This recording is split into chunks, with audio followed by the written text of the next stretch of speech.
There we go. I like it. There we go. Yeah, it's a great time. Well, welcome to another fun episode of the Dre Lax podcast. I'm Dre, and this time I'm joined by my wonderful friend, Caitlin. Oh man, I had to remember which way the box is going to be when I pointed at this. You can support any of the other podcasts on the CBC Multimedia Network. That will be the Sucio Post Podcast, Game High, the Sucio Sports Podcast, Full Gun Soccer Sit Down, Four Corners of Commentary, Breakin with Power and Rod, and just got her podcast coming soon, and it's going to be fun. The whole team is just all out here, and you'll be able to catch us in Las Vegas for WrestleMania. It's going to be a great time. Alrighty, now that I got the Gap Band to kind of chill out a little bit, Caitlin, go ahead and tell us about yourself. Yeah, so my name is Caitlin McDonough. I'm a beat writer for the Women's Lacrosse League. Its inaugural season. I was able to go down to Virginia and watch the championship series. I wasn't able to watch the Boston Guard lift that trophy, but I was watching on ESPN. Currently a freshman at Syracuse studying broadcast and digital journalism.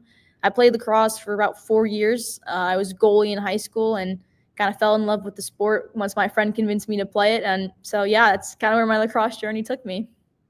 I like it. Okay, so what position were you in lacrosse?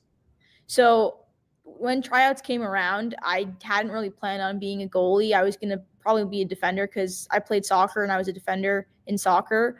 And so I was trying out. I wasn't really the greatest and most skillful person, but my coach came up to me and was like, hey, we need a goalie. Is anyone left-handed?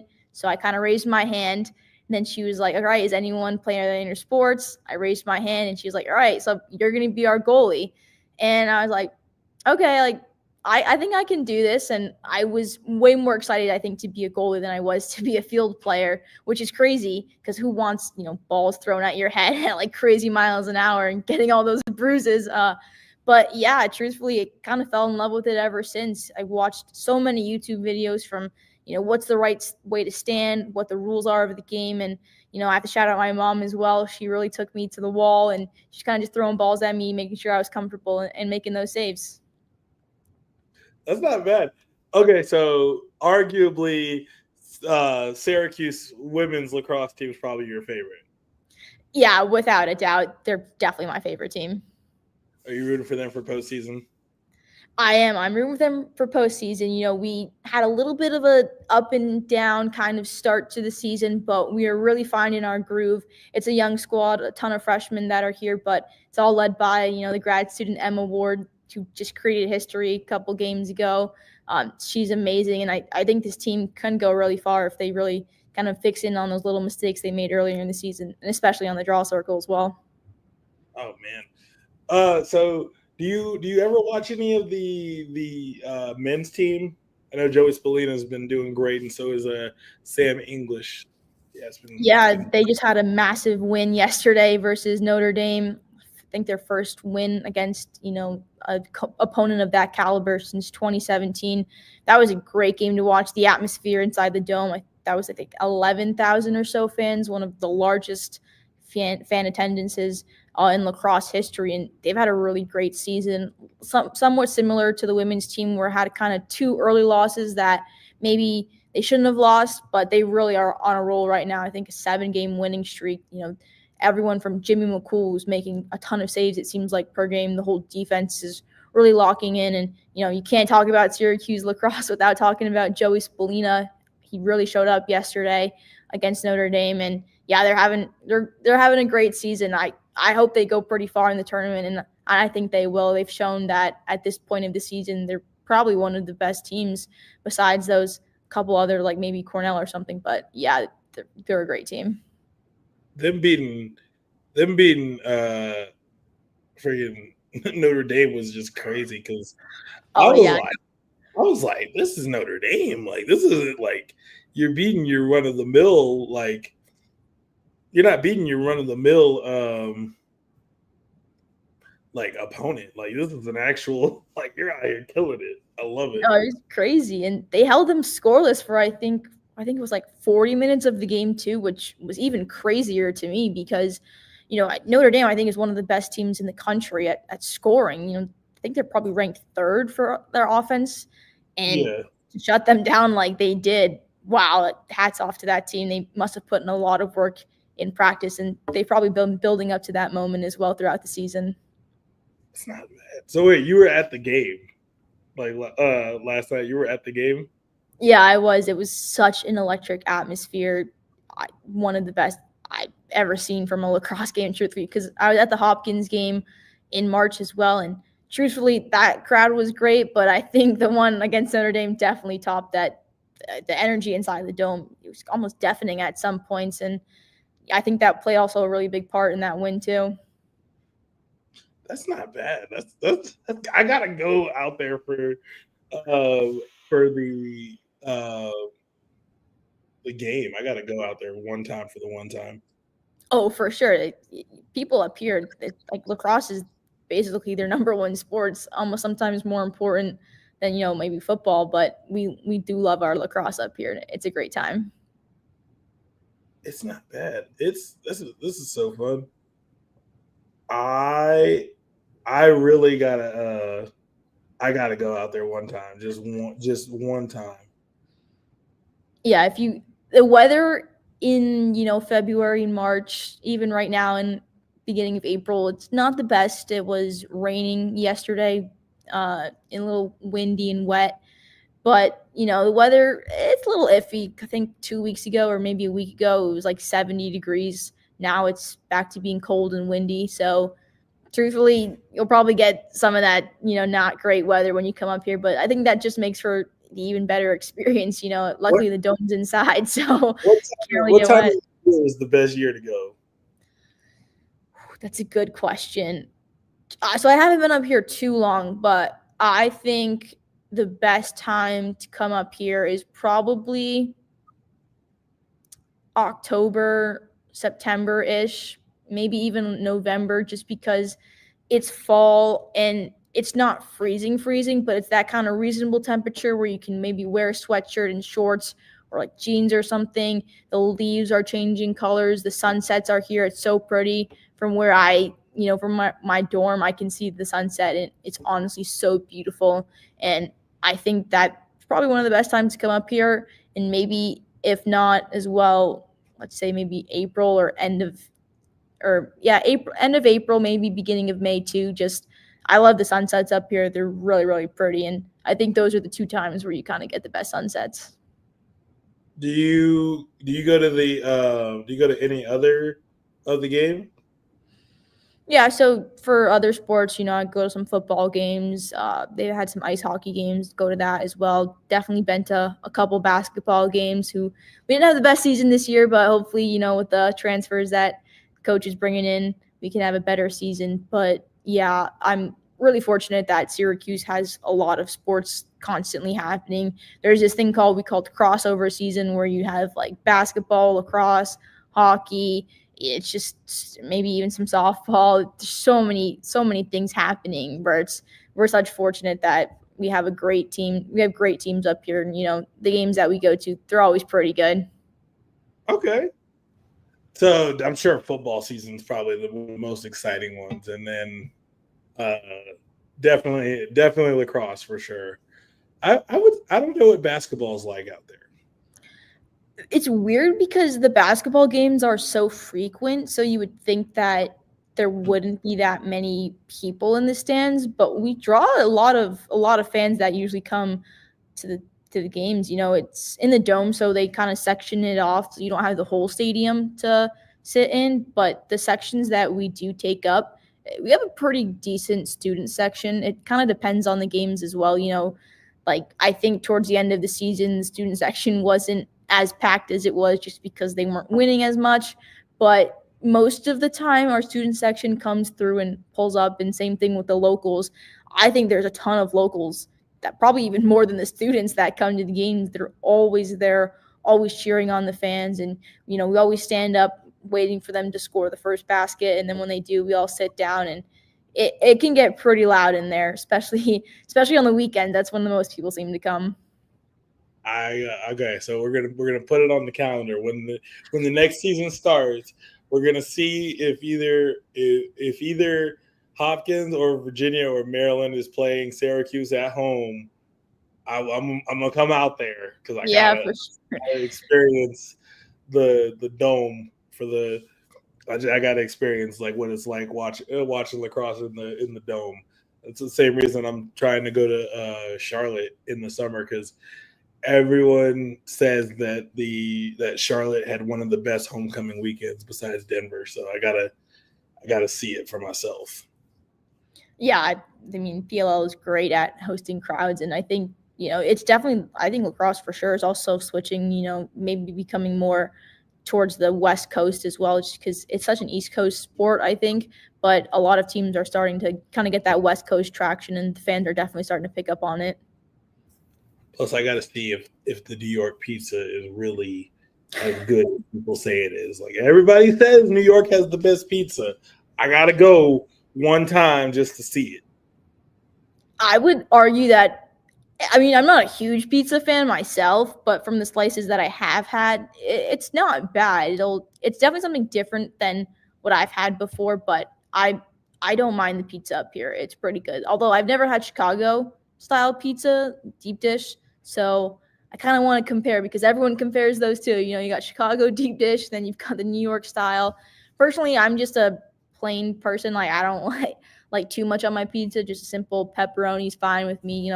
Not like a thin slice, but I do kind of like a crunchy, crisp crust. But we'll see. I think the pizza up here is pretty good, though. Because I have an idea. Here's what we could do. The All-Star weekend for the PLL is in Chicago. Mm-hmm. We can go to Chicago, and we can see if the pizza is what they say. It's win-win. It's lacrosse, and there's pizza. Right. Like, what else do you want? One of the best sports with one of the best styles of pizza. There's nothing more you could really want from life right there. Plus, yeah, it's summer. You're not doing anything. Right. We'll look at Southwest flights and make sure that they're cheap. Oh, exactly. There you go. Always trying to save the most money. I'll fly Spirit Airlines if it gets me there. If it gets you there fast, yeah, for sure. I don't know if I trust Spirit. We'll see. So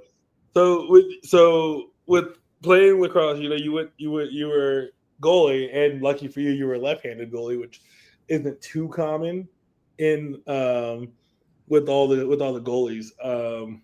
What was your favorite part about playing goalie?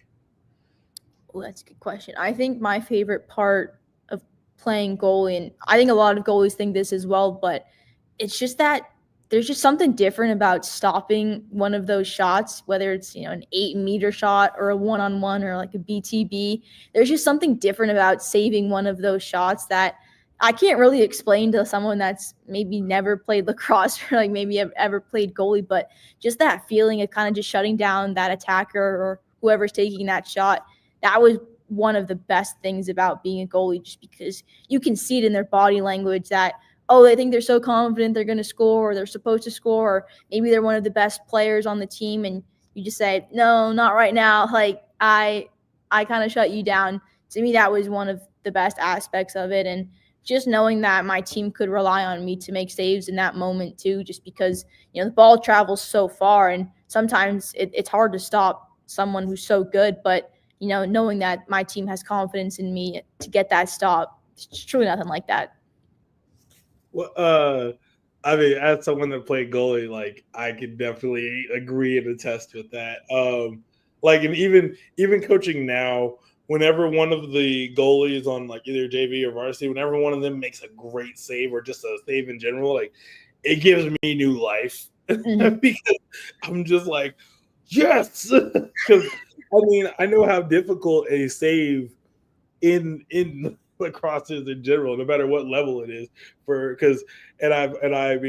when I like have to get on my team to to tell them to step it up on behalf of our goalie, because I'm like, dude, I'm like, guys, he has the toughest position on the field because the whether we win or lose a game often depends on him, and that is a lot of weight to carry on anyone's shoulders, regardless of what level you're playing at. Because you as a goalie, you're gonna take a goal going in a lot more personal than like somebody that's on defense or somebody that like is on like offense that missed like a move on the ride or the clear. Like you're gonna take it a lot more personal because it's, oh, I'm the person that should stop that. So I love whenever they make a save, I'm like, yes, let's go. No, yeah, I think one of the worst feelings, it wasn't even getting hit by the ball or just getting a massive bruise. It was just letting the goal in and having to go pick it up out of the goal and just having that ball in your hand and having to give it to the ref, being like, yeah, that person just scored on me. I just let it in. That was one of the worst feelings just because, yeah, you mentioned there is so much pressure. And I think that was something that I really enjoyed too was, okay, yeah, there's a lot of pressure, but, I can step up in those pressure moments. And some of the worst feelings, worst moments after games is when I would be that person that even if we win by a lot, I'd still be thinking about that one or two that said, oh, I probably should have saved this one. And there's been multiple games where my team has lost, by a decent amount of goals. And I just think to myself, wow, I really wasn't rocking up today. I didn't have my best game. And I think personally, I would just take that so much more personal than anyone else just because you're the last person to stop that ball from crossing or going into the net. And it's just so frustrating when knowing that you were the last one to do something about it and you just can't. It's one of the worst feelings, but my coach is always telling me, you just got to be a goldfish, don't worry about it. Always focus on the next play. And that's something I struggled with, especially early in the beginning, just because I'm so competitive. I always want to win. And I didn't really have that mindset of, because lacrosse is such a high scoring game. I didn't really have that mindset that I was just going in saying, no, I'm gonna stop every single shot. And obviously wasn't the case because some of the attackers, what they do, just insane the amount of skills that they have. But yeah, I don't know, something about saving that ball. It feels good. I think letting in that goal just feels even worse though. And there's a strong like difference between men and women's lacrosse because like in the men's lacrosse, it's a lot like with the defense being able to be more physical than in the women's game. It's a little bit more of like, okay, wow, did my defense leave me hanging out to dry, or did like by letting somebody go untouched, or did everybody like try to slide to that person, or like did somebody miss a slide? Was like what happened here? Like there's a little bit more, I guess, like wiggle room because like with the women's game, like at least from like what all I've gotten to see, there ain't a lot of contact defensively, and some of the women just have either very clean shots on the goalie or they like some of them just shoot it from distance. Like it's crazy.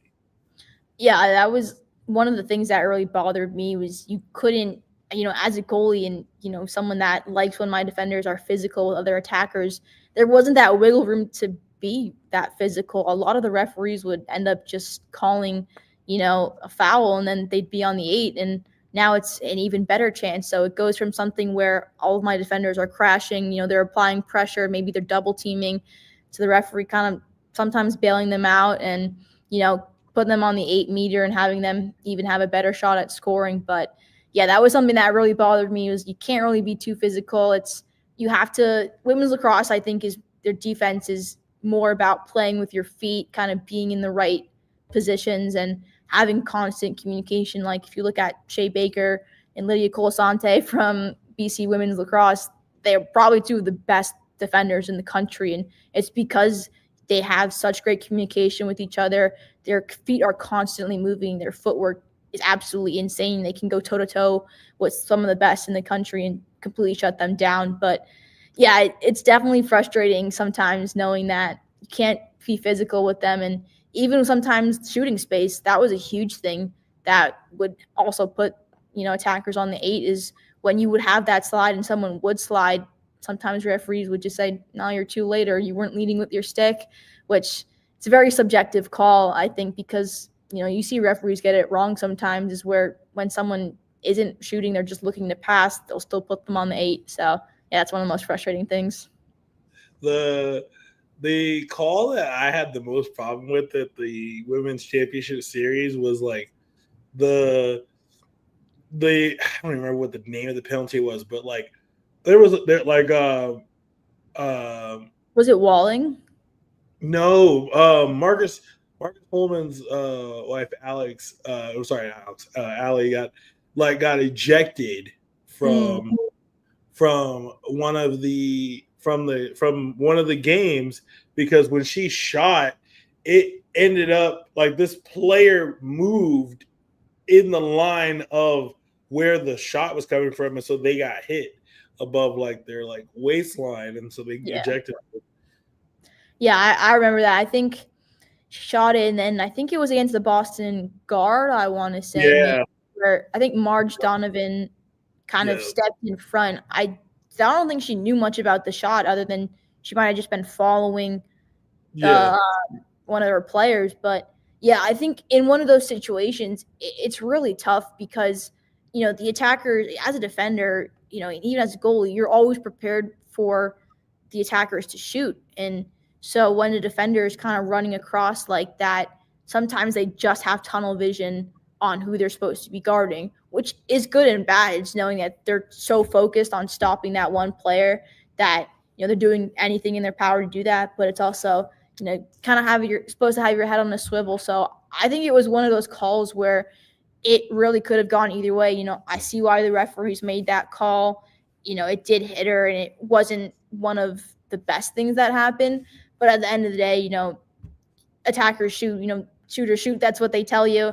So it happened twice that week. It happened with the Charm against the Guard, and I think it happened with New York and the Palms. Yeah, I remember that. It was just I like because I'm still learning rules for like the women's side of the game, and so I was like, we're ejecting for that. It was like because in the midst of it, it's like, hey, you got hit with the ball, suck it up, like you'll get up. Yeah, I think it's one of those things. It's like women's lacrosse doesn't have as much equipment as men's lacrosse too, and we only have our goggles and a mouth guard. And you know, the goalies I think have the most equipment that resembles men's lacrosse. And yeah, you know, stuff happens. That's why you just gotta have your head on a swivel sometimes. But I mean, surprised like when I was in high school and someone got hit by a ball like that, they usually give a yellow card and just have the person sit out. And it's one of those automatic things where when anyone gets hit with the ball, gotta get a yellow and just sit out. But it's a tough call to make as a referee because their intention is definitely not to try and hit one of those players, but you do kind of have to take safety into consideration, you know, because then if you just don't, I guess punish is not even the right word, but if you don't maybe sort of get on them about those rules and it keeps happening, it could become kind of a dangerous slippery slope type of thing. If there was anybody like I guess like anybody in women's lacrosse that you could have had for a teammate, like who would you want to play with? That's such a great question because there are so many people that, you know, being from that champ series that I saw them in person and thought, wow, this is such a great player and probably even better teammate. But I think the one person that I would have has to be Cassidy Weeks. She is just a machine out there. Watching her in person is totally different than like being that up close and personal to her. I was amazed. You know, I was amazed before her performance this series, but like leaving that series, she's incredible. Oh my goodness. She does everything for that team. She can play defense phenomenally. She can shut down some of the top attackers. But then on the other end, she can score 5-6 goals and really impact the game. She's a beast on the draw, and you saw in the championship game, part of the reason the Guard were so successful was because she won pretty much all of those draws. And if she wasn't winning those draws, she was getting the ground ball or getting in position to help her team really set up for success. And I think she's one of the more quiet, underrated players who's not going to be so flashy, but she gets the job done and she can show up in clutch moments, like exactly like she did against the Charging. To quote Charlotte North from what she said in one of the press conferences, Cassidy Weeks is the best two-way midfielder in the world. I, that is a direct quote. to have that praise, I mean, I don't know how Cassidy wasn't shouting that from the rooftops, but I think she's a really humble player. When I told her that Charlotte had said that, the way her face lit up was great.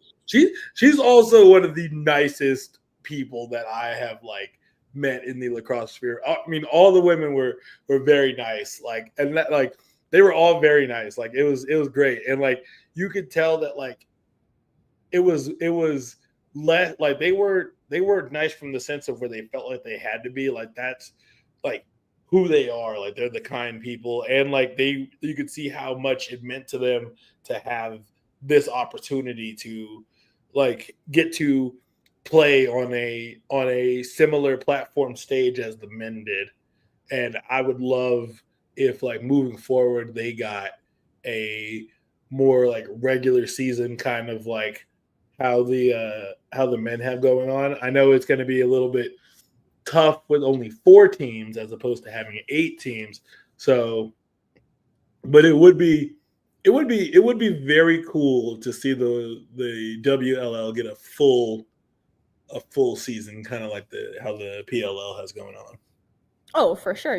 Something that I was so impressed with was, just how well spoken each of the players were. And they just acted like you were having a conversation, even the press conferences with them. They just answered every question perfectly. And they were so down to earth. You saw the line of all the little fans and, even maybe some of the older fans. They always took time out of their day to go and sign autographs when, they just ran around for so long and they're probably exhausted, but always making time for those fans is something that's really important. And like you mentioned, I think I would love to see the WLL do something like the PLL and have a summer series. And, I think it starts with the expansion of more teams. Yeah, we only have 4 teams right now, but going forward in the future, I wouldn't be surprised if you see some more popular cities, have more teams. And I'm sure they're going to probably add some more West Coast teams or more East Coast.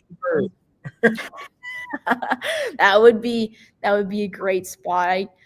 I would love to see maybe a Florida team or a city of Florida have a team. I just think that's such an up and coming place and hub for lacrosse too. You have FSU women's lacrosse.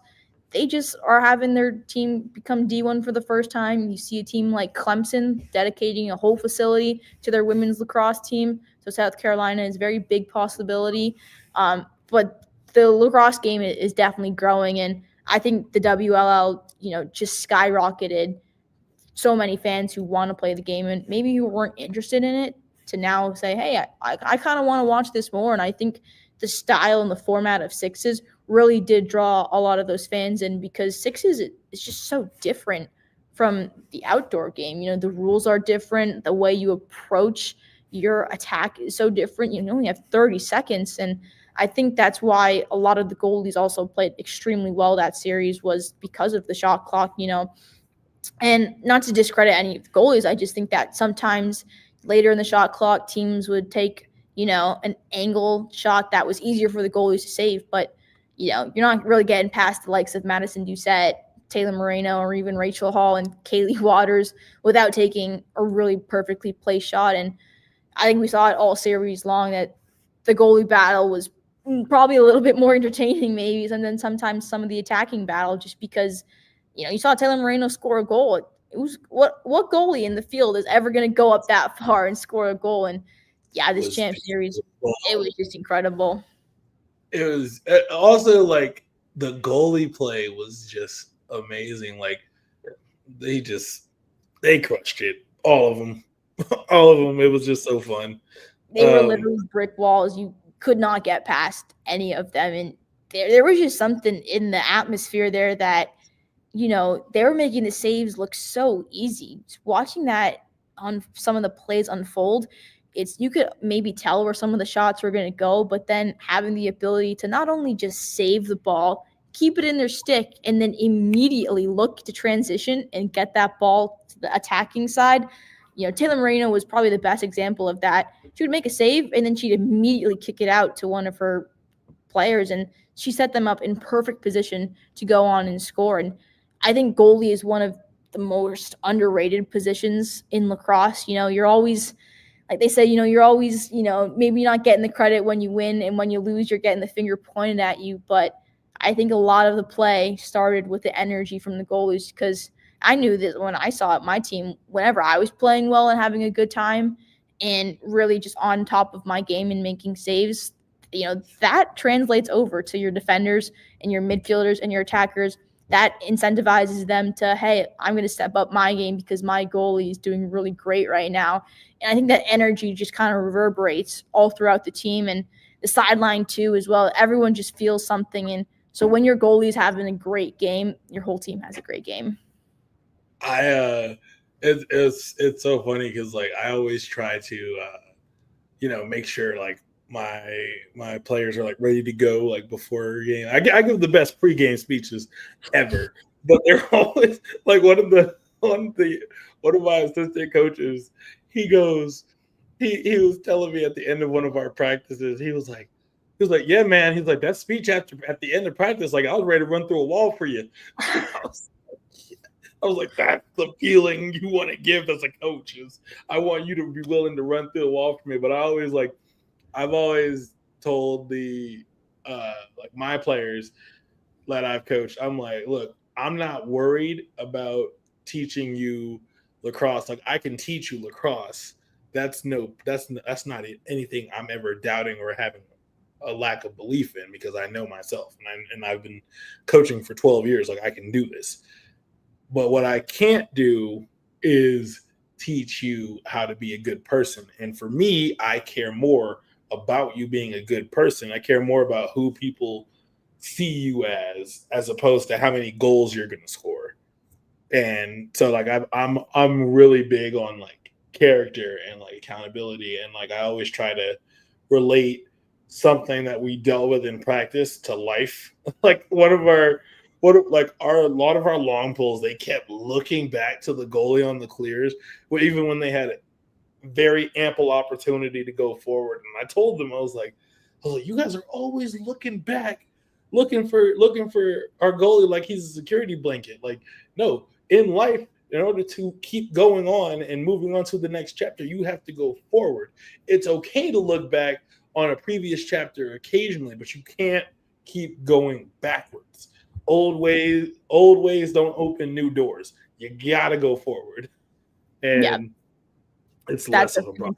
That's a fantastic lesson. I think my team sometimes was guilty of that too, is, we do all this work to get the ball forward, and instead of taking that space, we turn around, look behind us, and we're back to square one where we're at, instead of just exploiting the space. And I think it's hard sometimes too, because you're in such a pressure situation. Because I've never carried the ball up the field, so I don't know what the feeling is like having a bunch of defenders or midfielders trying to get the ball from you and check the ball. But I know as a goalie, when I would have the ball on a clear, my first instinct would be to look to the sides. And we were always taught carry the ball forward, because the further away it is from goal, the better you're doing. But yeah, like you mentioned, it's really important to it's good to know that your goalie has your back on clears too. Sometimes when you can't advance the ball, and having that safety blanket is good, but more than likely you want to keep the ball moving forward. And you see in the professional game, the only times that they pass back to the goalie sometimes is when they're stalling, or if they're trying to draw the team out so that they can then maybe lob the ball over them, or kind of make quick, intricate passes to get the ball moving forward. I am very big, because like I'm the head coach for JV, but I'm there for like the varsity games and stuff. And so I'm like, my other coaches that coach with me are on the same page, but I'm a big believer where I tell the kids that I coach for, like that I have for JV, I'm like, dude, my goal is to not see you next year. Like, I don't want you at my practice because I want you at the other team's practice. Like my goal is to make sure that I don't see you next year. And if I see you next year, either A, the person ahead of you on the varsity depth chart is just better than you, or B, I didn't do my job some shape or fashion. And so I'm always trying to get them ready for like the next level. And so what I did for practice leading up to our game that we had on Friday, that Thursday we drilled, like we just did we like I told the defense, like I had the offense shoot like a dummy shot, and then I told the defense, yo, you got to clear it, and I made the defense clear it. Like they like we did that for like 30 minutes, where like, and then like, because like I built it up to where the offense would spin the ball, work for a shot, and then whether they scored it or not, the defense had to clear it. That way everyone knew their jobs on clears, and offense knew what it was like to ride and get the ball back. And I gave some incentives. I told the defense, if you don't give up more than 7 goals, and I told the offense, if you score a goal off of a ride, then we won't have conditioning for a whole week. That's pretty good incentive right there. And I think sometimes, people kind of overlook the value of a JV, team in general. But I do think that the value of a JV team is, yes, winning is so important. And I think, when you win, it kind of boosts morale. And when you lose, it, doesn't do great things. But I think the point of JV is to develop those kids, because at the end of the day, you don't want them to be on your team for 2-3 years. You want them to advance to that next stage. And that's what sort of JV is all about. It's, I started on JV for lacrosse, and I was moved up, and it was about learning the fundamental skills so that when I go up to the next level, I am not, panicking and I don't think I'm good enough. I have the foundation of my skills. So when I'm in a stressful situation in a game, I know how to take care of it. It's like, I've been here, done that. I can rely on my skills and my teammates to help me out. And I think that's what's so important about JV, is that while you're there for maybe a shorter amount of time, you really learn the skills necessary to advance, because if you get in those pressure situations, you know how to deal with them.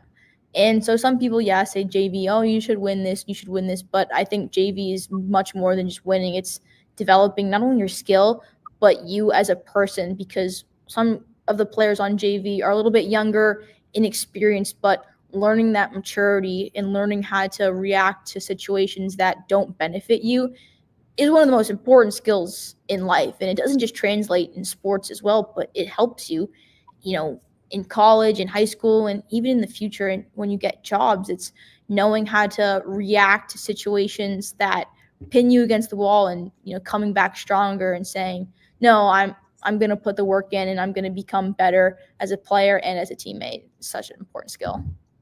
It's so important, because like I'll teach, like I had one kid that, like, the first game, like he had gotten like cross checked in the back, and he was starting to like get all mad and stuff. And so I pulled him over this.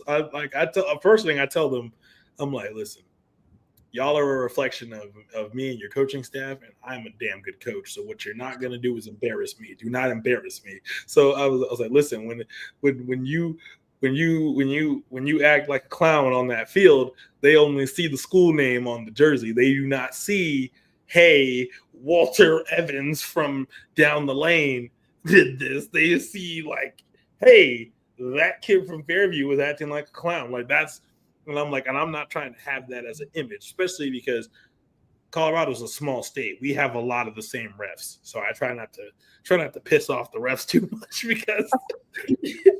because you like, and again, like I said, I've been coaching for 12 years. So while a lot of the refs may not remember my name, some of them do, but while a lot of them may not remember my name, they remember my face. And so I'm like, listen, I'm not about to be known as the coach that's coaching a team full of crash outs. No.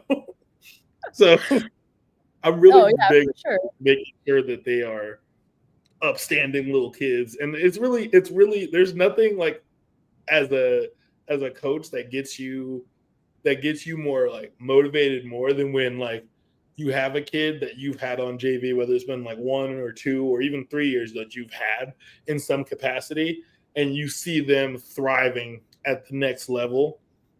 Like even at the school that I used to coach at, like before I moved, a lot of the kids that I had at the C team level and the kids that I had at the JV level are at the next level, and they're thriving and they're doing good. And I'm like, like we did like we as a staff did the right things to prepare them. And so like that's how I measure success. Like wins and losses come, championships come, like that's whatever. Like, and I tell them, I'm like, you're gonna win, you're gonna lose in life. There's only two results in life sometimes. Like I don't care what I was like that whole everyone's a winner thing isn't exactly true. I was like, when it comes to life, there are winners and there are losers. Losing a game or like having a setback doesn't make you a loser. It's if you allow your setback to keep you down, that is going to make you a loser because you're going to build a culture for yourself of expecting to fail. So I was like, winners are people that are not afraid to get knocked down, pick themselves up, and keep trying again. So, and I'm like, and I coach winners, not losers. No, yeah, I mean, it might sound cliche, but I do think that losing teaches you more than winning does, because when you win, it's, oh my goodness, we won, yay, we're such a good team, and you kind of overlook some of those simple mistakes that you maybe wouldn't have made, or maybe are making still, and that's consistently that you're making, that you need to fix before some other team figures out what you're doing and exploits that against you. And losing, you really kind of just see, you see the real people behind, some of the masks or some of the goggles on the field, just because in losing those moments, you really do see what people are made out of. Are you going to have someone that's going to give up and say, I don't want to do this right now? The game's gone. We should just, call it here, let them score however many goals they want. Or are you going to be someone that's going to keep fighting? Just because you're down by so much doesn't mean you're out of this game. Sometimes the score, it can get a little out of hand, but, just kind of taking it play by play, just making yourself better and making your teammates better, because like you said, not everyone is a winner, but losing definitely teaches you those skills that just winning just doesn't teach you.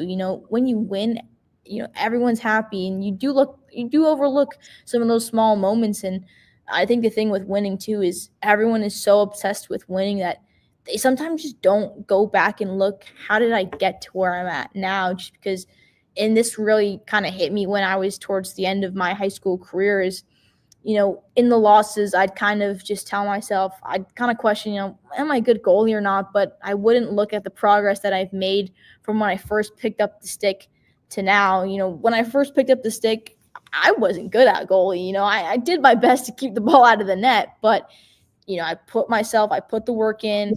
I went and trained. I had someone tell me, this is what you need to do. They worked with me. And I think you can definitely overlook the steps to come and to get to where you are now when you win, just because, winning just kind of makes everything seem better. But truthfully, losing, as much as it can hurt, it really does help build character strength.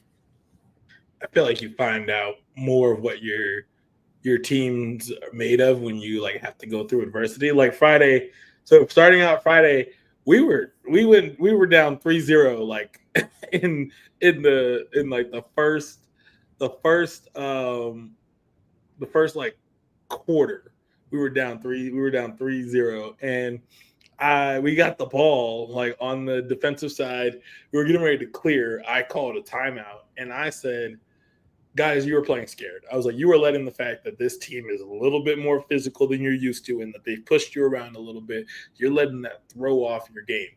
Whatever is in the back of your mind, you need to let it go, and you need to just play the game that we're coaching you to play. You guys are beating yourselves, and that's going to cost you the game if you don't fix it. And after that timeout, they were ready to go, and we ended up going on a six goal unanswered run, and then like they get a goal, and so it's 6-4, and so it's like a minute left in the game, and I was like luckily for us, one of their guys had committed a foul, and so we were going to be man up for a minute, and I was like, guys, literally this is what we practice, just offense, just move the ball around, make them have to come play you, like we have to keep it in the box because we're within two, but literally just space out, pass the ball. And that's literally what they did. And like their defense is, even though they're man down, they're trying to press out, and they had maneuvered wrong,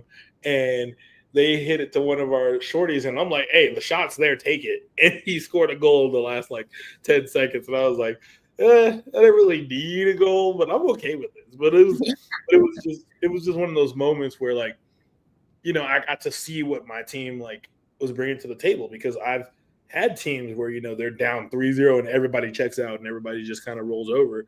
And I've had teams that find a way to respond, and it was nice to get confirmation that I'm coaching a team that, no matter what the score says, is going to keep going. Like, no joke, we put 3 goals up in like 5 minutes, like after being down 3-0. And I'm like, who does it, like as a coach, like that's your dream. Like, it was nice seeing their confidence grow as they chipped away 1 goal at a time. And I was like, this is how you do it. Like, this, it's one of them things. But I did ask you what like was your favorite moment. So like, what was the most challenging moment for you, like, playing?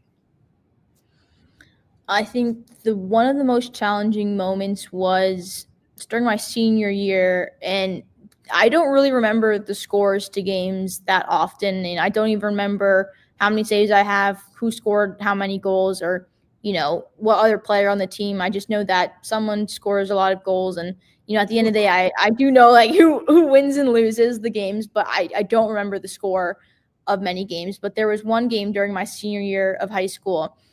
It was an away game, and it was pretty hot out, and we traveled to this field, and this team they are the defending Massachusetts lacrosse champions.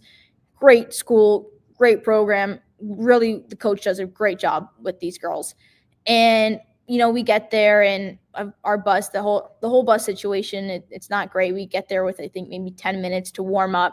So it's a very rushed and, you know, panicked warm up. And it showed in our game. We lost, I think it was 15-0. And it was, to me, that was like, I took that so incredibly personally. That was, I think, the lowest point in my lacrosse kind of career, because I was just, you know, I was like 15 goals, 15-0. That's horrible. You know, you don't ever want to be part of a game like that. And I kind of thought in my head that they could have put anybody in that goal and it wouldn't have made a difference. And to me, that was one of the worst feelings, knowing that I couldn't influence the game in a way that I wanted to. And yes, goals go in, but it was just, I couldn't save the ball. There was just something there that I really couldn't. And my coach comes after me after the game, you know, and she's like, don't worry about it. You know, you had 15 saves. And I was like, oh, wow. So yeah, 15 goals were let up, but I did have 15 saves, but I just couldn't get past those 15 goals, knowing that I just didn't do anything that game to help or inspire my team to go on to play even better. And that was truthfully one of the worst feelings, just because I really did question whether or not I was a good goalie after that point, just because I just thought there was no coming back from that this season might not go the way I wanted it to, just because I set such a high standard for myself. But it was in that moment where I quickly learned that everything is just in my head. You know, once I get back out there, I'm going to save the ball. And the practice after, I think it was a good practice. And the rest of the games that season were pretty good. But truthfully, that was one of the most horrible feelings, just knowing that you can't do anything to push the needle to help your team. And you just kind of feel helpless. And as a goalie, that's not something you ever want to do, just because I'm someone who likes to be in control. And, you know, you can't control who's shooting on what team or where they're going to shoot, but you can control the movements that you make. And I just don't think I was in control of myself that game. And yeah, I don't want to relive that moment. That's for sure. So going back to what you just said, being someone that likes to be in control, what avenues for life has that made like difficult for you? Yeah, I mean, a ton of avenues, just because things come up, you know, things happen to different people, that you want something, you want to give a presentation, or you want to give a speech that's, you know, you practiced it so many times in your head. Or, you know, like for me, I want to be on air and I want to be a journalist, and I'm practicing so much, you know, what I want to say in those moments. And, you know, when there's a technical issue, or, you know, we have to delay a start time, when that doesn't, when I can't control that, to me, it's just makes me a little bit more nervous, and it makes me think that my performance, isn't as good as it should be. But in fact, if you look at it, it's probably the opposite. It's tough to control everything that you want, but at the end of the day, I kept growing and I kept learning that not everything you're going to want, or not everything is going to be in your control. And that's completely fine. Just because I think I've learned the most about myself when I'm not in control of a situation, knowing how I react. But it's definitely a challenge not being or wanting to have everything in control and just not doing that. It's a struggle for me sometimes, just because I'm just someone who, I have my ways, I'm set in my ways, and when something goes a different way, it can get ugly sometimes. But I've learned to kind of temper that down and just go with the flow a little bit more. Still, an organized person that sets goals and standards for myself, but sometimes just going with the flow and going with everything, that's when you see the best product made. And so, yeah. So you like routine. You're somebody that likes routine. Oh yeah, I'm a very routine person. I think routine kind of gives structure to my life, and I think sometimes when I have too much time, I almost don't feel like I'm doing enough in a certain way, just because I have so much time to relax, and I'm like, oh, I'd rather be doing something right now, or I'd rather be playing a sport, or going out for a walk or something. So I do like my routine. I'm kind of set in that way, and that kind of just helps me, just with life, knowing that, okay, I have to do this thing, I have to do this thing, then I have to do this thing, and it's time to relax. Just because I think for me personally, when I have a routine and then when I have free time, I value that free time I have so much, because I got through everything I needed to get through that day. And now I can really just kind of sit and enjoy this, rather than sitting and waiting and then cramming everything in the last minute, just because I decided to push kind of something off. Okay. What? So we with our network at CDB, we had a series for my other podcast, Aim High, which we titled that series "When the Party Dies," which is really just about how athletes cope when their time with sports is done. So when you're time actively playing lacrosse came to a end, how did you handle that, and kind of what got you through that time period?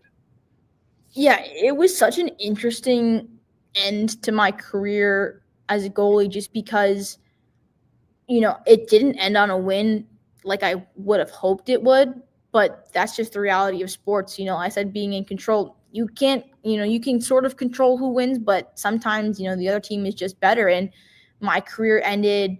We were playing in a state tournament game. It ended against Needham. It was a great game from both teams. Needham just, was a better team that day. And it was weird because there was, I don't even know how many seconds or minutes were left, but there was one last shot that someone had, and it was an 8-meter, and I wasn't doing well on the 8-meter all game. I think I had a couple saves, but not as many as I would have liked. And in my head, I was thinking, this will probably be the last shot I ever face, in my career. I want to end it on a save. And I put a lot of pressure on myself to do that. And I did that. I made the save, and it felt really great. The team didn't get another shot off after that. And when the whistle blew, it really didn't hit me, I think, until that bus ride back or the next day, where, wow, I'm really never going to play lacrosse again, just because it's been such an integral part of my life for these past 4 years. And it just felt really weird just walking off the field, just because in your head you keep telling yourself, I have another game tomorrow, or I have another practice. I'll see my teammates. We'll have another drill that we have to run. We'll have sprints that we'll have to run. But it was tough just knowing that, because I'm a very athletic person. I love sports, probably one of the most favorite things I ever do in life. And just knowing that I would never be in an environment that was that competitive, or, having the chance to save a ball again, it was tough. And what I did was I used to go back and watch some of my old games if I had clips, and I would just, sit there and I would critique myself, be like, should have made that save there, should have stepped, maybe to the left, not to the right. But, as for coping with it, I really think that I kind of just, went back and looked at all my memories and saw how far I came, just because for me, yeah, I wanted to win every single game, but it was more of a journey for me than anything, knowing that, hey, I had never picked up a stick in my life until freshman year of high school, to now ending my career as a goalie, one of the top goalies in my league, and, a couple All-Stars and a couple MVPs later. Just the journey from me there, that was extremely fulfilling for me, because I am someone that works very, very hard. And I think that was the way I coped, knowing that, hey, I can be proud of myself. The season and my career is over, but look at how far I've come from a freshman in high school. If I looked back and told myself, hey, you're going to be a starting goalie, one of the best ones in your league, and, help your team win games and go on to play state tournament games, I probably wouldn't have believed you, just because at the time I didn't know what I was going to do. But that was the way I kind of sort of cope with it, just looking back more so on the journey, being like, it's almost kind of like, don't cry because it's over, smile because it happened. But yeah, I was really proud of how far I've come, and that's kind of what I did. I just kept reminding myself, from point A to point B, there's been a lot of growth in there, and I can only thank lacrosse for that. I like that. That's really dope. So, if you could, like if you could say anything like to the sport of lacrosse, or find a way to like summarize it, what would it be? Probably a massive thank you. I was not going to get involved in lacrosse until my friend convinced me to try out. She's on the Hopkins team now, Regan O'Brien, one of the best defenders in the country. So many cost turnovers. She's insane. So thank you to her, and thank you to lacrosse, because without lacrosse, I don't think I would have put myself out there as much as I do now. I was, like I said, someone who liked routine, and I really want to be the best at everything I do. And playing lacrosse, I didn't think I was going to be that good at it, but I put the work in, I put the effort in there, and lacrosse has taught me so much about myself, especially being a goalie, knowing how to react to situations and knowing how to react to situations of adversity, because there were a lot of instances where things weren't going well in the game, but I had to be the one that said, nope, we're going to change this. I'm going to make a save. That's going to cause a momentum swing, and we're going to get the ball, and we're going to go and score. And I think it's just taught me so much, and so in such a little time as well. For example, one of the things it's taught me is just to, enjoy it while you can, and enjoy what you're doing, because the moment that you're not having fun, the moment that you're not, celebrating or, loving what you're doing, there's no point doing it, because you have to know the why behind why you're doing something. And I think what the sport of lacrosse has done, for me, is just appreciate such a different way of going about life, in that something that maybe never would have been taught to me. I'm, again, going back to like control. I like to be in control, but lacrosse has just taught me you're not always going to be in control, and that's completely fine. It's fine to rely on other people and to kind of help uplift you. And lacrosse has taught me to be a better person, and being a better teammate. It's taught me to have a quick memory. When things don't go your way, sometimes they just don't go your way, but it's not how, you let it, if you don't let it get to your head, react and overcome that. And truthfully, lacrosse, I owe a lot to lacrosse for developing me as a person. I like that. I like that a lot. Okay, so if you had to make a what was it? Is it 7 that play on the field for women's, or is it 6? For the sixes format, it's 6, but normally on the field, it's 10 or 11. Okay, if you had to make a team of like the best 11 players, the best 11 women's players possible. Like, who's on that? Who's in that 11?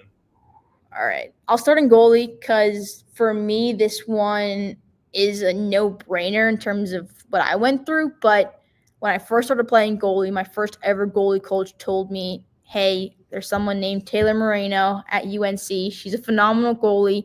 You should watch her and learn from her. That's exactly what I did. I watched almost every single game that she had. She was insane to the point where it was every single game that I would turn up, I would say that I want to make more saves than her. I want to be better than her. Obviously, it never worked out just because of how great she was, but I definitely would have her in the cage, one of the most reliable goalies in the world. The ability, she has so many abilities going from clearing the ball so precisely on the clear to, I mean, hey, I wouldn't even be surprised if she's the first goalie to score in, field lacrosse, let alone sixes. But her shot stopping ability, it's one of the best as well. And then my defenders, I think defense is something that sort of gets underappreciated, but someone that was I shouldn't say put on the radar, but someone that I grew fond of during the Champ Series has been Kendall Halpern of the New York Charging.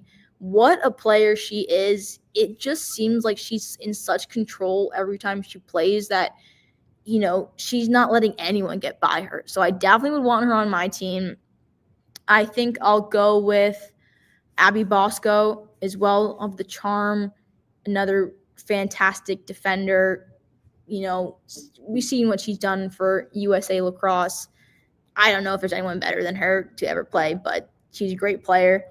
And then I mentioned this duo earlier, but I do think that Shea Baker and Lydia Colasante, while young as they are probably two of the best youngsters in the country and in Division I lacrosse right now. I just don't know how you're gonna get by them if you have them. They're great. There's not much more to say other than I would never ever want to be an attacker against them, and there would be nothing more for me to have them as my defenders. Okay. And then midfielders, I'll definitely go with Cassidy Weeks. Like I said earlier, Charlotte gave her a lot of praise, and there's a reason that she has that much praise. She's one of the best in the world. And I'm trying to think someone else that I would put in midfield. Belle Smith.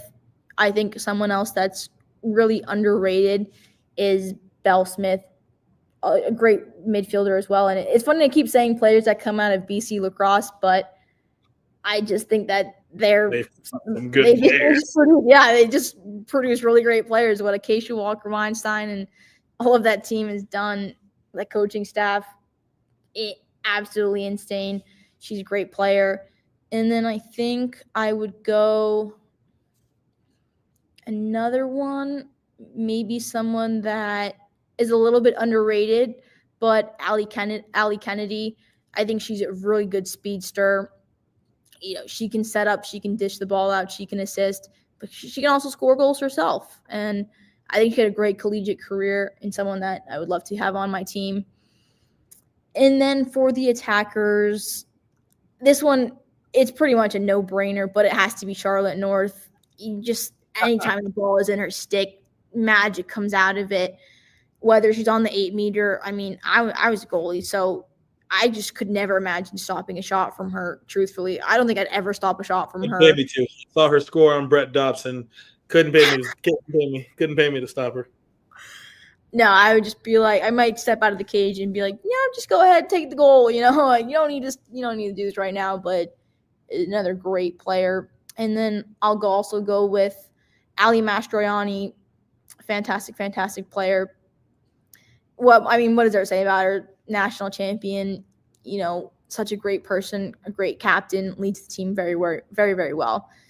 And then I'm obviously going to school in Syracuse. Have to say Emily Harris-Chuck. I think that injuries in her collegiate career really didn't show what she was capable of doing on the field until this Champ Series when she came back and she was fully healthy. And again, golden stick winner. For a reason, she can score at will. one of the best. I mean, I keep saying one of the best, but genuinely, like, she is one of the best attackers that we've seen. And then my last spot, one of her teammates, I'll go with Izzy Skane as well. I mean, we saw her versatility at the Champ Series. And maybe it wasn't field lacrosse that they were playing, but it was sixes. I mean, but hey, if you put her on the field right now, I definitely think that she could put a good shift in midfield or maybe even defense and get some ground balls or get some cause turnovers, because she not only can score the ball at ease, she can also defend like crazy. And I think with the balance that my team has now, I don't know who's beating me in a game. Give me 60 minutes. I think I can win. The only person on your team that you listed that I would have swapped out, I'm definitely putting Sydney Black on. Yeah, on any team that I'm making. Sydney's going on any team that I'm making. She was phenomenal during Champ Series. It's so hard because this Champ Series, I think, really put a lot of players on the map, to people that were unfamiliar with lacrosse, or even that were familiar with lacrosse but only know the big name schools like BC or UNC or maybe even Northwestern. But yeah, it's tough for me to leave her out. She's so good. She's so speedy. And I say this complete honesty, as someone that is very new to the women's game, Sydney Black is my favorite player. For women's, she's my favorite. I watched her play one game and I was like, yep, I'm a fan.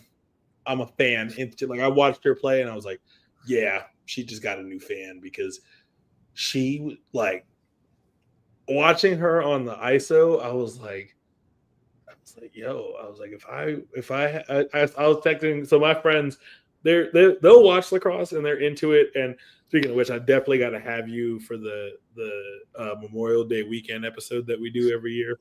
But just because it'll be fun, you'll love conversating with them. But they don't know lacrosse to the depth that I do, and so how I explain things in lacrosse to them is by using other sports. So I'll be like, okay, well, one of my friends, he's really into soccer, and I'm like, okay, so the spacing and some of the backdoor cuts you'll see in soccer. And then I'm like, basketball, the rotations, the spacing, and some of the movements and the slashing. I'm like, dude, watching her on the ISO was like watching the finesse that Kyrie Irving has on his handles, or that you'll see from Steph Curry when he's doing his ISOs. I'm like, it top notch. Oh, for her little stutter step that she does just to throw off her defenders, breaks ankles every single time she's on that field. Speed of her shot is crazy. She can get down the field in probably 3 seconds. She's one of the fastest players probably in the world. And to defend her, that's a real challenge. That's how you know you're a good defender, probably when you can shut her down, because she can score at ease like a lot of these players. She had a hat trick almost every game she played in. She led the Golden Stick, and I wouldn't even be. She led the race for that. Unfortunately, her team got eliminated. But if her team went further, it's definitely for me. She'd be top contender. Yeah, I think she'd have won it because it was great. I was just like, I love it. I definitely hope she makes the USA women's team when the Olympics comes. I definitely hope she's one of the Olympians. That's going to be – I don't envy whoever's got to pick that team. I don't envy them at all. No, I think is probably one of the toughest things in the world, is that coaches have to do, is say no to a player that's so good. They only have a certain number of slots, and they're like, no, I can't have you. You don't fit with my team. There is so much talent to choose from. Making that decision, no one's going to be happy regardless, but that just even puts more pressure on, someone to choose that, because truthfully, I think Acacia Walker-Weinstein, she has to make some tough decisions if she's going to be the coach for the Olympics, just because you have such a plethora of players to choose from. And the thing I love about lacrosse too, there's no one sort of style that you have to play as a player. You can have your own style and still be so good at what you do. And you can have an attacker that maybe doesn't score a lot, but is very good at finding open cutters and getting the ball and working it around and assisting. someone like an Erin Kuykendall. And then you also have someone like Charlotte North who can just score. Just give her the ball. She'll do whatever she wants. You know, we talked about Sydney Black. She can do the same thing. Someone that, you know, you don't have to worry about. You can just say, here's the ball. Go do your thing and do that. And I think from top down, USA Lacrosse, obviously they're going to be the favorites to win the gold. But it's going to be very interesting to see. Yeah, that's true. It's going to be just interesting to see who's going to make that roster just because there's so much talent everywhere. And, you know, looking at the college landscape, are some of those college players going to have their names in the contest or in the running too? I guess we'll find out. But I think if the WLL in this champ series has taught us anything about the sixes format and about women's lacrosse in the future, we are going to be in for such a treat going forward just because the talent is there, the fans are there, and it's just going to skyrocket. The sport is going to continue to grow, and it's going to be so amazing to see. If anybody says that women's sports aren't growing, I am going to just show them the picture of Charlotte North surrounded by, like, no joke, over 100 people that just wanted an autograph or to be in proximity. Like that, witnessing that in person was one of the craziest things.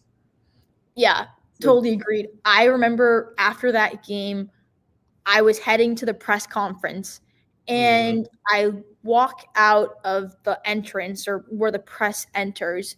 And I remember seeing a crowd of people and I was thinking, there's no way I can get through that.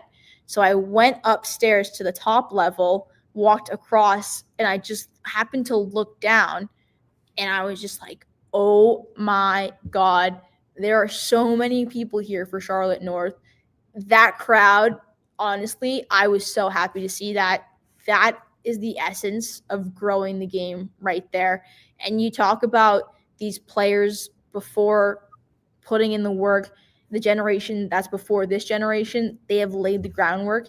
This generation has just taken that and completely ran and done circles and laps in the women's sports community.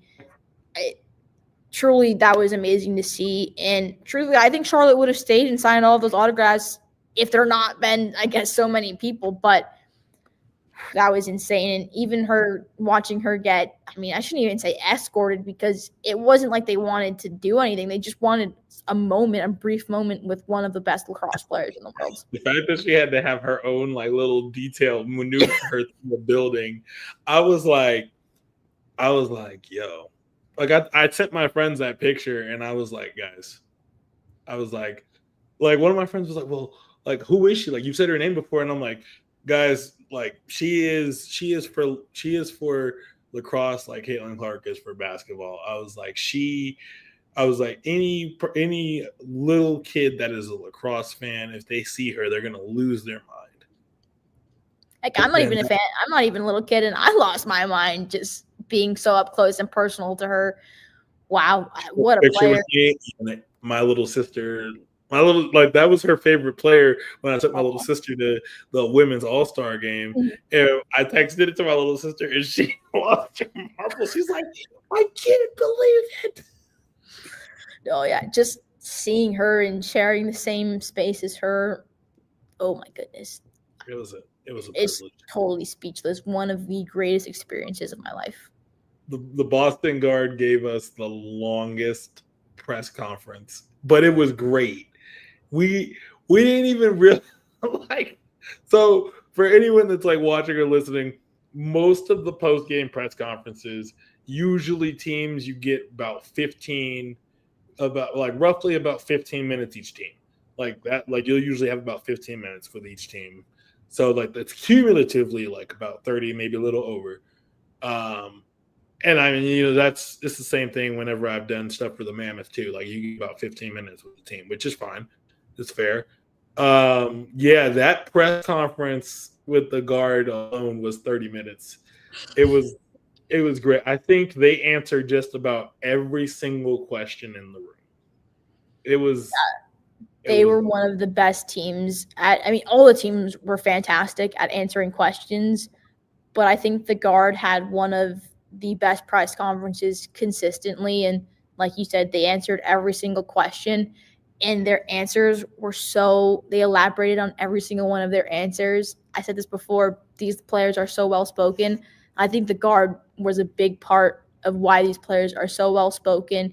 You have people like Charlotte North, who is definitely the face of lacrosse right now, and to have all this pressure on her, but just to be that person that she just carries herself in such a fantastic way. She's down to earth, will answer any question within reason that you ask her. Yeah. The same goes for Andy Aldalve. I was really impressed with the answers that she was giving to her, the way that she speaks and conducts herself. You can see why this Boston guard won the championship. From top down, their coaching staff is very well spoken. The players are well spoken, and there's just such a demeanor about them that is so friendly and welcoming. And in these press conferences, it really didn't feel like a press conference. It literally just kind of felt like a conversation that people just kept adding pieces of the puzzle to. I liked how well spoken. Sydney Black was. I think it really, like, I guess, took me a little aback, like, not in a bad way, but like, you're a rookie in this league and you're answering questions so well thought out and so well, and you're answering them like to the fullest capacity, which in most sports, like, it's rookies don't usually have like that level of professional decorum, and that's what's going on with this younger group of like athletes across all sports. Is like, they're well spoken, they're media trained. You're not, more often than not, you're not seeing too much negative press about them. Like, they've definitely seen how things were back in the day, and they know that things are not like that now. And I really just liked like the whole vibe of championship series was incredible. Anyone that ends up like watching this, listening to this, or is watching or listening to this, like, if you have not been to championship series, I highly recommend finding a way to get there. Even if you can't be there all week, go for like the semifinal days or whatever. But one of my favorite moments, besides, watching the women play, because the men, they showed out last year. We knew they were going to show out. So getting to see the women show out for a whole week was incredible. The HBCU showcase was one of my favorites. And watching that women's game for the HBCU showcase was great. It was fun. I love that. So, like, as the PLL and the WLL grows, I hope that championship series continues to implement things like that. If we want to grow the game, we got to reach as many communities as possible. Yeah, I thought that was one of the best things about this whole weekend, was just the diversity of people that were there. And, the WL and PLL are trying to be the trailblazers and trying to reach as many people as possible. And just seeing that talent as well, those kids were talented. They were really talented, and they were good at what they do. And one of the coolest things that you got to witness, just because seeing the joy on their faces and then turning around and, seeing parents and other fans and their joy on their faces as well. Oh my goodness. There's just no words to describe the kind of atmosphere and the community that was on display that whole weekend. Even being part of the WLL first sellout crowd, I mean, that place was electric from start to finish. And you mentioned the HBCU showcase. That was an incredible thing to be the witness and be part of as well, just because, I think it meant a lot to the players that were there, but I think it meant even more to the people in the stands and the organizers that they were there, and they did such a great job too. And I would love to see them run it back again for next Champ Series, maybe. I loved everything about it. And, the great thing about the championship series is it's given women's sports and just people in general, like in this sport, a platform. Like, if you asked the former players who are coaches now in some capacity if they ever thought the sport would reach this height, I wager to bet most of them will say that they didn't, but they're happy that the sport is where it's at now. Like, it's got to be so cool getting to see the growth of the sport as someone that was a pioneer in some capacity. Yeah, it's wonderful. The sport is growing. We getting more fans day by day, and I love that. Oh, for sure. People that never have watched the sport before are now tuning in to watch it. People that maybe were on the fence about it are now, wanting to play and wanting to get better. And you're just seeing, the slim possibility of kind of what this is going to be like for the future. And it's only going to go up from here. It's going to keep growing. It's going to keep getting better. Fans are going to get more invested. Players are going to put in more work. The competition is already at a great level right now. I can't wait to see what it's like in maybe 4 or 5 years from now when, some of these players some of the fans now are watching these players and putting in the work to just be like them. And I think each champion series is just going to get better and better and push the realm of what's possible. I love it. All right. We are getting ready to slide up out of here. Caitlin, tell the people where they can find you. So you can find me on Twitter at Caitlin McDonough. There's no UGH at my name. Or you can follow me on Instagram at Caitlin A. McDonough. Look out for some more articles or some tweets that I'm going to be doing covering some different sports. But it's been truly a pleasure to have me on this podcast, Dre. It's good to catch up with you as well from Champ Series. And, I hope everything's good with you too. Oh, we are definitely going to be making sure that we can have Caitlin back for the Memorial Day weekend when we do our yearly Dre Lax champion men's playoff episode where we watch both the semifinals games. Everybody that's tuned in before knows that's like a 5-hour podcast. Obviously, you don't got to be there for both games. If you want to be, we will totally have you there. But it's a fun one. Definitely look forward to it. Make sure you all check out the other podcasts on the network. So Sucio Boys, Sucio Sports, A Different Angle, Aim High, Shogun Soccer Sit Down, Four Corners of Commentary, and be on the lookout for Mika's Pod when it starts. I'm Dre. I'm getting up out of here. I hope you all have a great rest of your day.